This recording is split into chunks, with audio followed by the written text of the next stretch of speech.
런던의 회색빛 하늘 아래 저희 부부의 일상은 마치 멈춰버린 시계 같았습니다. 결혼한 지 10년이 지났지만 저희 집엔 아이들의 웃음소리가 들린 적이 없었죠. 에밀리는 매일 아침 빈방을 바라보며 한숨을 쉬었고 저 역시 퇴근 후 조용한 집 안에서 무언가 채워지지 않는 공허함을 느꼈습니다. 토마스, 우리 봉사활동이라도 해볼까요? 어느 토요일 아침 에밀리가 조심스럽게 꺼낸 말이었어요. 아이가 없는 저희에게 봉사는 마음의 위안을 주는 일이기도 했습니다. 여러 단체를 알아보던 중 한국의 한 보육원에서 국제봉사자를 모집한다는 소식을 접했죠. 낯선 땅, 낯선 언어였지만 왠지 마음이 끌렸어요. 서울 도착 첫날. 보육원 문을 열고 들어서는 순간이었습니다. 아이들의 맑은 웃음소리가 복도를 가득 채우고 있었어요. 저희는 서로를 바라보며 미소를 지었죠. 이곳에서 뭔가 특별한 일이 일어날 것 같은 예감이 들었습니다. 봉사 셋째 날, 운명처럼 수아를 만났어요. 7살 된 수아는 다른 아이들과 달리 혼자서 그림을 그리고 있었습니다. 까만 머리에 동그란 눈, 작은 손으로 크레용을 꽉 쥐고 있는 모습이 참 예뻤어요. 저는 수아 옆에 조용히 앉아 물었습니다. 수아야, 뭘 그리고 있니? 수아는 고개를 들어 저를 바라보더니 수줍게 대답했어요. 가족이요. 아빠, 엄마, 그리고 저예요. 그림 속에는 3명의 사람이 손을 잡고 있었습니다. 어설프지만 따뜻한 그림이었어요. 에밀리가 다가와 함께 그림을 보며 말했죠. 정말 예쁘게 그렸구나, 수아야. 그때였습니다.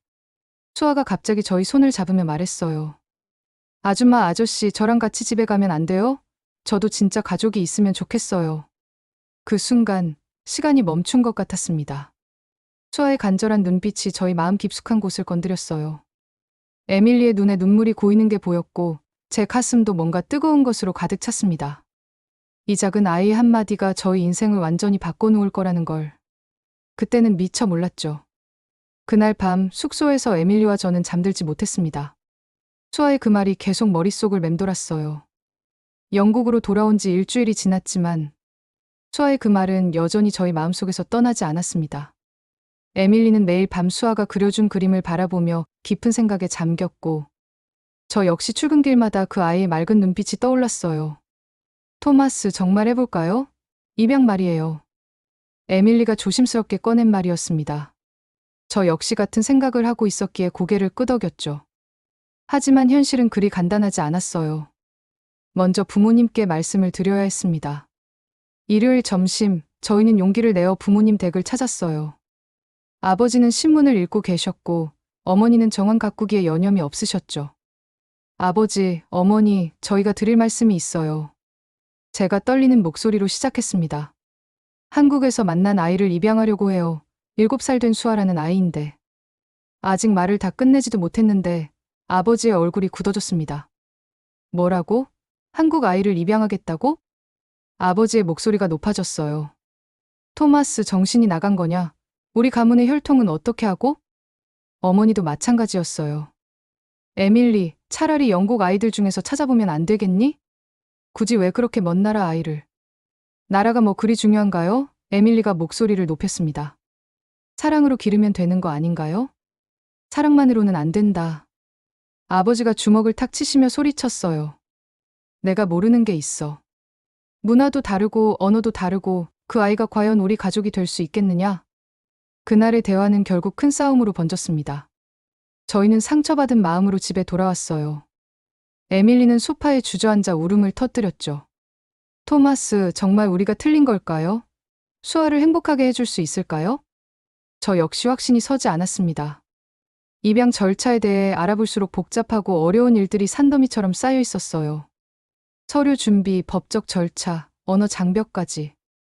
게다가 가족들의 반대까지 더해지니 앞이 캄캄했습니다. 며칠 후 저희는 입양 상담소를 찾았어요. 상담사는 친절했지만 현실적인 어려움들을 조목조목 설명해 주었습니다. 국제 입양은 보통 2년에서 3년이 걸립니다. 서류 심사도 까다롭고 무엇보다 양쪽 나라의 법적 요건을 모두 충족해야 하죠. 그날 밤 저희는 침묵 속에서 저녁을 먹었습니다. 사랑만으로는 정말 부족한 걸까요? 수아의 그 간절한 눈빛이 계속 떠올랐지만 현실의 벽은 너무나 높아 보였어요. 며칠간 잠들지 못하는 밤들이 이어졌습니다. 저희는 정말 올바른 선택을 하고 있는 걸까요? 수아에게 과연 좋은 부모가 될 수 있을까요? 온갖 의문들이 머릿속을 어지럽게 만들었어요. 그러던 어느 날 저녁, 우편함에서 한국에서 온 편지를 발견했습니다. 보육원에서 보낸 것이었죠. 편지 안에는 수아가 그린 그림이 들어 있었어요. 이전에 봤던 가족 그림과는 달랐습니다. 이번엔 4명의 사람이 그려져 있었어요. 엄마, 아빠, 그리고 자신, 그리고 한 명 더. 그림 아래쪽에 서툰 한글로 이렇게 적혀 있었습니다. 아줌마 아저씨 보고 싶어요. 빨리 와주세요. 에밀리가 그림을 보더니 눈물을 흘렸어요. 토마스, 봐요. 수아가 우리를 기다리고 있어요. 우리를 가족으로 생각하고 있다고요. 저 역시 가슴이 뭉클해졌습니다. 에밀리, 우리가 망설이고 있는 사이에 저 아이는 하루하루를 기다리며 보내고 있어요. 제가 에밀리의 손을 잡으며 말했습니다. 부모님 반대든 복잡한 절차든 상관없어요. 우리가 해야 할 일을 해봅시다. 에밀리도 고개를 끄덕였어요. 그 다음 날부터 저희는 본격적으로 입양 준비를 시작했습니다. 서류를 준비하고 상담을 받고 관련 기관들과 연락을 취했어요. 생각보다 더 복잡하고 어려웠지만 수아의 그림을 볼 때마다 힘이 났습니다. 주변 사람들의 반응은 여전히 차가웠어요. 직장 동료들은 왜 굳이 그런 힘든 길을 가냐며 고개를 저었고, 친구들도 신중하게 생각해보라며 걱정을 표했습니다. 하지만 저희 마음은 이미 정해져 있었어요. 어느 날 밤, 에밀리가 수아를 위한 방을 꾸미기 시작했습니다. 연분홍색 벽지를 바르고 작은 책상과 의자를 놓았어요. 옷장에는 수아 사이즈의 옷들을 조금씩 준비해두었죠. 그 모습을 보며 저도 확신이 생겼습니다. 저희는 분명 좋은 부모가 될 수 있을 거예요. 혈연관계가 없다고 해서 사랑이 부족할 리 없죠. 오히려 더 간절하고 소중하게 키울 수 있을 겁니다. 밤늦게 수아의 그림을 다시 보며 속으로 다짐했어요. 드디어 입양 절차가 본격적으로 시작되었습니다. 하지만 현실은 생각보다 훨씬 더 험난했어요. 매일같이 쏟아지는 서류들, 끝없는 대기 시간.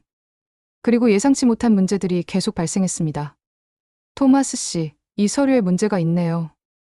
다시 준비해서 제출해주세요. 담당자의 차가운 목소리가 전화기 너머로 들려왔어요. 벌써 3번째 반려였습니다.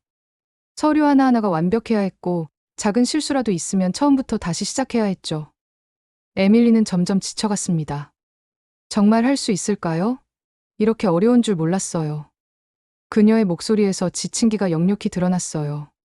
저 역시 마찬가지였습니다. 회사 일과 입양 준비를 동시에 하다 보니 몸도 마음도 한계에 달했죠. 더 큰 문제는 가족들의 지속적인 반대였어요. 그러던 중 더 큰 충격이 기다리고 있었습니다. 한국 담당자로부터 온 전화였어요. 죄송합니다만 수아의 건강검진에서 약간의 문제가 발견되었습니다. 심각한 건 아니지만 추가 검사와 치료가 필요할 수도 있어요. 전화를 끊은 후 저희는 깊은 침묵에 빠졌습니다. 건강상 문제라니. 이것도 극복해야 할 시련 중 하나일까요? 그 말을 듣고 가슴이 뭉클해졌습니다. 에밀리의 마음속에 수아는 이미 저희 딸이었던 거죠. 하지만 현실적인 걱정들이 끊임없이 밀려왔어요. 치료비는 얼마나 들까? 영국에서도 제대로 된 치료를 받을 수 있을까? 언어 장벽 때문에 의사소통에 문제가 없을까? 그러던 어느 날 또 다른 편지가 도착했어요. 이번에는 수아가 직접 쓴 것 같은 짧은 메모였습니다. 아줌마 아저씨 언제 와요? 수아가 많이 기다리고 있어요. 그 서툰 글씨를 보는 순간 모든 걱정과 두려움이 사라졌습니다. 저 아이는 지금도 저희를 기다리고 있어요. 건강 문제든 복잡한 절차든 상관없습니다. 저희가 포기하면 수아는 어떻게 될까요? 에밀리, 끝까지 해봅시다. 아무리 어려워도 수아를 포기할 수는 없어요. 에밀리도 눈물을 훔치며 고개를 끄덕였어요. 그날 밤 저희는 다시 한번 다짐했습니다. 어떤 시련이 와도 수아를 저희 품으로 데려오겠다고 말이에요. 드디어 그날이 왔습니다. 1년 반의 기나긴 기다림 끝에 수아를 만나러 한국으로 떠나는 날이었어요. 인천공항에 도착했을 때의 그 설렘을 잊을 수 없습니다. 에밀리는 내내 손을 떨고 있었고 저 역시 가슴이 쿵쾅거렸죠. 보육원으로 가는 택시 안에서 에밀리가 말했습니다. 수아가 저희를 기억하고 있을까요? 1년 반이나 지났는데. 물론 기억하고 있을 거예요. 그 아이가 보내준 편지들을 봐요. 계속 저희를 기다리고 있었잖아요. 제가 에밀리의 손을 꽉 잡으며 대답했어요. 보육원 문 앞에서 잠깐 멈춰섰습니다. 심호흡을 한번 크게 하고 문을 열었죠. 원장 선생님이 반갑게 맞아주셨어요. 복도를 따라 걸어가는데 저 멀리서 작은 발걸음 소리가 들렸습니다. 그리고 그 순간이었어요. 수아가 저희를 보며 달려오고 있었습니다. 1년 반 사이에 조금 더 자란 모습이었지만 그 맑은 눈빛은 그대로였어요. 저희는 동시에 무릎을 꿇고 수아를 안았습니다. 수아야, 보고 싶었어. 에밀리가 눈물을 흘리며 말했어요. 수아도 울면서 저희를 꼭 안았습니다.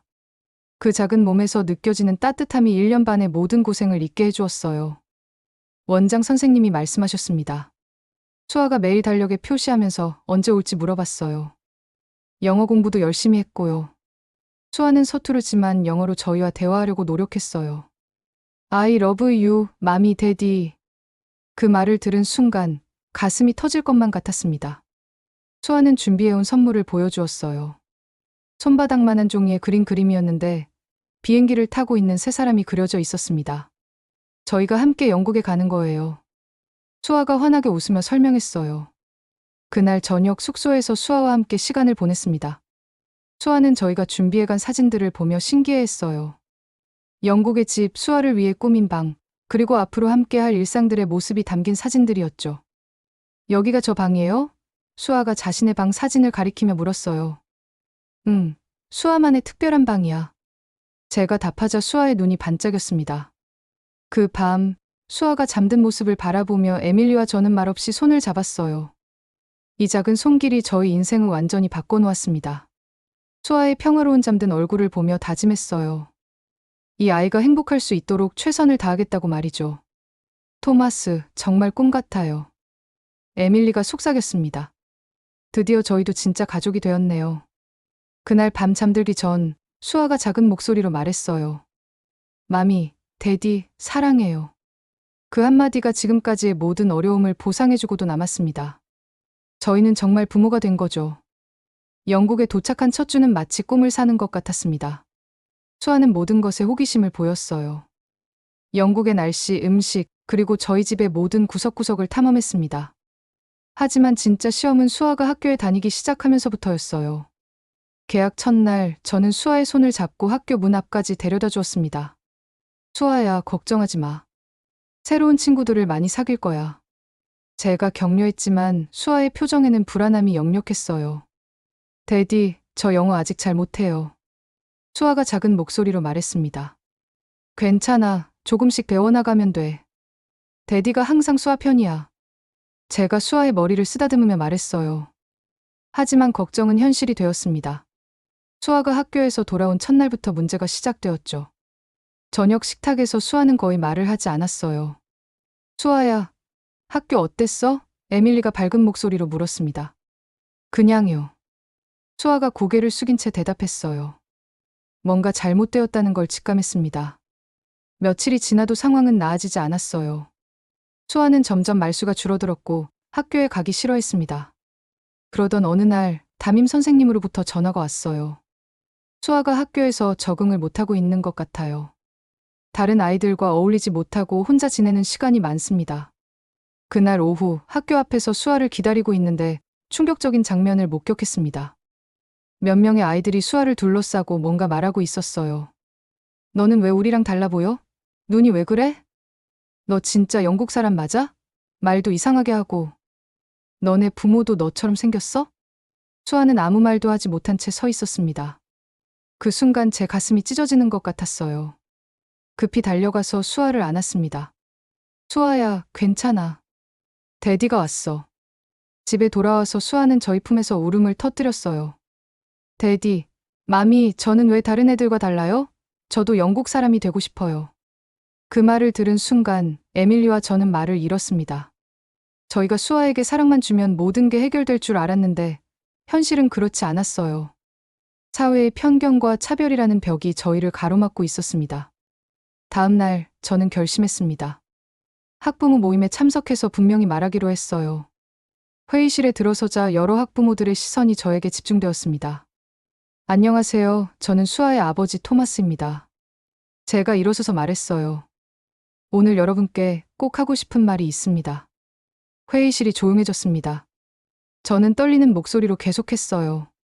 수아는 한국에서 온 저희 딸입니다. 피는 섞이지 않았지만 사랑으로 맺어진 진짜 가족이에요. 수아가 다르다고 해서 특별한 시선으로 바라보지 마세요. 그 아이는 다른 아이들과 똑같이 사랑받을 권리가 있습니다. 잠시 침묵이 흘렀습니다. 그러다 한 어머니가 일어나서 말했어요. 미안해요. 저희도 아이들에게 다양성에 대해 더 잘 가르쳐야겠네요. 그날 이후 조금씩 변화가 시작되었습니다. 수아를 따돌리던 아이들도 하나둘 다가왔고 담임 선생님도 특별히 신경 써주셨어요. 무엇보다 수아가 다시 웃음을 찾기 시작했습니다. 수아가 영국 생활에 적응해 가던 어느 날 예상치 못한 전화 한 통이 저희 일상을 다시 뒤흔들었습니다. 한국 보육원에서 온 전화였어요. 토마스 씨, 급히 알려드릴 소식이 있습니다. 수아의 친어머니가 연락을 취해왔어요. 전화기를 쥔 제 손이 떨렸습니다. 친어머니가요? 갑자기 왜? 자세한 얘기는 만나서 하겠지만 아이를 찾고 있다고 하네요. 영국으로 직접 오겠다고 합니다. 전화를 끊은 후 에밀리에게 상황을 설명했어요. 에밀리의 얼굴이 창백해졌습니다. 어떻게 하죠, 토마스? 수아를 데려가려는 걸까요? 에밀리의 목소리가 떨렸어요. 저 역시 혼란스러웠습니다. 수아는 이미 저희 가족이 되었는데 친어머니가 나타나다니. 아이는 어떻게 받아들일까요? 며칠 후 수아의 친어머니가 런던에 도착했습니다. 공항에서 그녀를 처음 본 순간 수아와 닮은 얼굴에 놀랐어요. 하지만 그녀의 모습은 많이 야윈 상태였습니다. 호텔 로비에서 만난 그녀는 김민정이라고 자신을 소개했어요. 30대 초반으로 보이는 그녀의 눈에는 깊은 슬픔이 담겨 있었습니다. 정말 죄송합니다. 갑자기 나타나서. 민정 씨가 고개를 숙이며 말했어요. 괜찮습니다. 하지만 왜 갑자기? 제가 조심스럽게 물었습니다. 민정 씨는 잠시 침묵하다가 입을 열었어요. 저는 수아를 포기한 게 아니에요. 포기할 수밖에 없었어요. 그녀의 이야기는 가슴 아팠습니다. 20살의 미혼모가 되어 혼자 수아를 키우려 했지만 경제적 어려움과 사회적 편견 때문에 결국 보육원에 맡길 수밖에 없었다고 했어요. 그동안 돈을 모으고 안정된 일자리를 찾으려고 노력했어요. 수아를 다시 데려오기 위해서. 하지만 너무 늦었네요. 에밀리가 물었습니다. 그럼 지금은 수아를 데려가려고 오신 건가요? 민정 씨가 고개를 저었어요. 아니요. 사실은 안녕히 인사하러 왔어요. 안녕히 인사요? 저희가 동시에 물었습니다. 제가 병이 있어요. 심각한 병이에요. 얼마 남지 않았다고 하더라고요. 민정 씨의 목소리가 떨렸습니다. 죽기 전에 수아가 어떻게 지냈는지, 정말 행복한지 확인하고 싶었어요. 그 순간 저희는 말을 잃었습니다. 그녀가 여기까지 온 이유를 이해할 수 있었어요. 수아를 볼 수 있을까요? 마지막으로. 민정 씨가 간절한 눈빛으로 부탁했습니다. 다음 날, 저희는 수아에게 상황을 설명했어요. 처음에 수아는 혼란스러워했지만 친어머니를 만나보겠다고 했습니다. 공원에서 만난 수아와 민정 씨. 둘이 마주보는 순간 시간이 멈춘 것 같았어요. 민정 씨가 먼저 무릎을 꿇고 수아에게 다가갔습니다. 수아야, 엄마야. 정말 예쁘게 컸구나. 수아는 잠시 망설이다가 민정 씨에게 다가갔어요. 저를 버린 엄마예요? 버린 게 아니야. 사랑해서 보낸 거야. 수아가 더 행복하길 바라서. 민정 씨가 눈물을 흘리며 말했어요. 그날 민정 씨는 수아에게 작은 인형과 편지를 건네주었습니다. 이걸 항상 가지고 있어. 엄마가 수아를 얼마나 사랑하는지 잊지 마. 떠나기 전 민정 씨가 저희에게 말했어요. 정말 고맙습니다. 수아가 이렇게 행복해 보이는 걸 보니 마음이 편해요. 부탁드려요. 계속 사랑해주세요. 그 순간 기적 같은 일이 일어났어요. 그동안 반대만 하던 제 부모님이 공원에 나타나신 거예요. 어머니가 민정 씨에게 다가가서 말씀하셨습니다. 고마워요. 이런 좋은 아이를 저희 가족으로 보내주셔서. 저희가 잘못 생각했어요. 아버지도 눈시울을 붉히며 말씀하셨어요. 진짜 가족은 피가 아니라 사랑이었네요. 늦게라도 깨달아서 다행입니다. 민정 씨가 떠난 후 수아는 한동안 조용했어요. 하지만 며칠 후 제게 말했습니다. 데디, 저에겐 2명의 엄마가 있는 거죠? 낳아준 엄마와 키워주는 엄마. 저는 참 행복한 것 같아요. 그 말을 듣고 가슴이 뭉클해졌습니다. 수아는 이 모든 상황을 이해하고 받아들이고 있었어요. 그로부터 3년이 흘렀습니다. 수아는 이제 10살이 되어 완전히 영국 생활에 적응했어요. 학교에서도 인기가 많고 특히 미술에 뛰어난 재능을 보이고 있습니다. 친구들은 수아를 그냥 수아로만 알고 있어요. 한국에서 왔다는 것이 더 이상 특별한 일이 아니게 되었죠. 어느 봄날 수아가 학교에서 뛰어오며 소리쳤어요. 데디, 마미, 저 상 받았어요. 손에는 미술 대회 금상 상장이 들려 있었습니다. 저희는 수아를 들어 올리며 함께 기뻐했어요. 수아야, 정말 자랑스러워. 에밀리가 수아를 꼭 안으며 말했습니다. 그날 저녁 수상작을 자세히 보며 깜짝 놀랐어요. 그림 속에는 3개의 손이 그려져 있었는데 2개는 선명하게, 하나는 희미하게 표현되어 있었습니다. 에밀리와 제 손, 그리고 친어머니 민정 씨의 손이었어요. 수아야, 이 손은 뭐야? 제가 물어보니까 수아가 천진난만하게 답했어요. 저를 사랑해주는 모든 분들의 손이에요. 키워주시는 마미 데디 손, 그리고 하늘에서 저를 지켜보시는 진짜 엄마 손이에요. 작년에 민정 씨가 돌아가셨다는 소식을 들었을 때 수아는 며칠간 울었습니다. 하지만 이제는 그 슬픔을 이겨내고 아름다운 기억으로 간직하고 있어요. 그 무렵 저희는 새로운 일을 시작했습니다. 지역 입양 지원센터에서 봉사활동을 하게 된 거예요. 저희와 같은 고민을 하는 부부들에게 경험을 나누고 도움을 주는 일이었습니다. 어느 날 젊은 부부가 상담을 받으러 왔어요. 국제 입양을 고려하고 있지만 가족들의 반대와 사회적 편견 때문에 망설이고 있다고 했습니다. 정말 괜찮을까요? 아이가 행복할 수 있을까요? 그 부부가 불안해하며 물었어요. 저는 수아의 사진을 보여주며 말했습니다. 보세요. 이 아이가 얼마나 밝게 웃고 있는지. 사랑만 있다면 모든 장벽을 뛰어넘을 수 있어요. 에밀리도 덧붙였어요. 처음엔 어려워요. 하지만 그 모든 어려움이 아이 하나의 웃음으로 보상받아요. 정말이에요. 그날 그 부부는 용기를 내서 입양 절차를 시작하기로 결정했습니다. 저희가 걸어온 길을 따라 또 다른 가족이 만들어질 생각을 하니 마음이 뿌듯했어요. 수아도 이제 자신의 이야기를 당당하게 할 수 있게 되었습니다. 학교에서 가족 주제로 발표를 할 때 수아는 이렇게 말했어요. 저에게는 특별한 가족이 있어요. 한국에서 태어나서 영국에서 자랐고 2명의 엄마와 1명의 아빠가 있어요. 모두가 저를 사랑해 주세요. 그 발표를 듣고 많은 아이들과 선생님들이 박수를 쳤다고 해요. 수아는 이제 자신의 정체성을 부끄러워하지 않습니다. 오히려 자랑스러워해요. 요즘 수아는 한국어를 배우고 싶다고 해요. 언젠가 한국에 가서 저를 낳아준 엄마의 고향을 보고 싶어요. 그리고 보육원 선생님들께 인사도 드리고 싶어요. 저희도 그 계획에 동의했습니다. 수아가 자신의 뿌리를 이해하고 받아들이는 것이 중요하다고 생각해요. 지금 이 순간 저는 서재에서 이 이야기를 쓰고 있습니다. 거실에서는 수아가 새로운 그림을 그리고 있고 에밀리는 저녁 준비를 하고 있어요. 평범한 일상이지만 이보다 행복할 수 없습니다. 처음 한국 보육원에서 수아의 작은 손을 잡았던 그 순간부터 지금까지 정말 많은 일들이 있었어요. 가족들의 반대, 복잡한 절차, 사회적 편견, 그리고 친어머니와의 만남까지. 하지만 이 모든 것들이 저희를 더 강하게 만들었고 진정한 가족의 의미를 깨닫게 해주었습니다. 사랑은 정말 국경을 넘고 혈통을 초월합니다. 한국에서 온 작은 손이 저희 3사람의 인생을 완전히 다시 써주었어요. 그리고 이 아름다운 이야기는 오늘도 계속되고 있습니다. 수아가 그림을 들고 저에게 달려옵니다. 데디, 새 그림 그렸어요. 이번에는 무지개 아래에서 손을 잡고 있는 4명의 사람이 그려져 있어요. 에밀리, 저, 수아, 그리고 구름 위에서 미소 짓고 있는 민정 씨까지. 우리는 영원한 가족이에요. 수아가 환하게 웃으며 말합니다. 그 말이 모든 것을 말해주고 있어요. 정말 저희는 영원한 가족입니다.